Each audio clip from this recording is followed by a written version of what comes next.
Luminus vous ouvre les portes de l'énergie. Bonjour à tous. Ouah, quelle bâtisse. Je ferais bien un pont comme ça chez moi, tiens, dans mon appartement. Ça.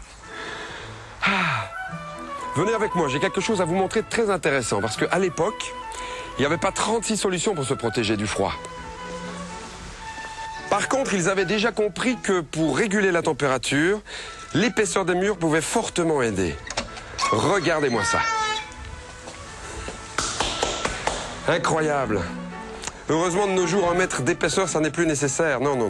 Aujourd'hui, la clé, c'est l'isolation. Le chauffage représente sans aucun doute la plus grande partie de l'énergie que nous consommons dans une habitation. Et pourtant, il y a moyen de faire bien des économies.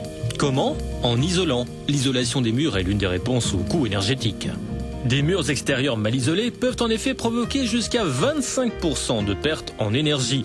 Les façades représentent une surface de déperdition très importante. L'isolation peut être placée à l'intérieur, dans le mur creux ou en l'absence d'autres solutions directement à l'extérieur. Différentes techniques et matériaux sont possibles.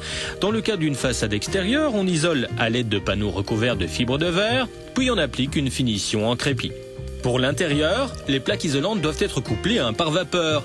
Il existe différentes matières d'isolant, laine minérale, fibres de bois ou encore cellulose ou des plaques synthétiques. Pour l'isolation des murs creux, la méthode la plus courante aujourd'hui, c'est la technique des murs à vide ventilés. Regardez au centre, il y a un espace. Coucou. C'est un espace avec de l'air entre le matériau isolant et la brique extérieure. Et cet air qui est là permet ainsi d'avoir un isolant naturel. Mais il est aussi possible d'utiliser la méthode inverse. Dans ce cas, le mur creux est alors complètement rempli de matériaux isolants.